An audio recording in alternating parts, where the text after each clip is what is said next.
They say it only takes a little faith to move mountains. Hi guys, today I have this Care for alcohol-free teeth whitening kit, and this is the packaging you all. So first I'll go in and show you the color of my teeth before I go in and apply the strips you all.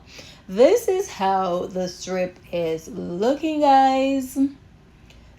And I'll go in and just open the packaging so you can see how it is and go in and install the strips. I'll place the longest strip at the top, you all, and it's easy to apply, guys. Look at it, it's very easy to apply.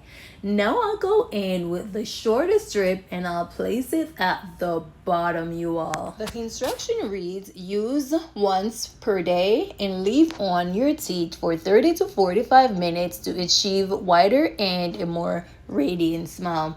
So I'll be back to show you all the results.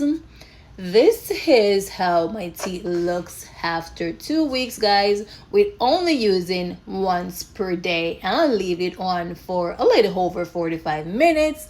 So if you're interested in this, guys, I'll leave the link in the description. You can go and check it out. Thank you guys for watching. As always, I do appreciate you all. Until next time, bye guys. It only takes a little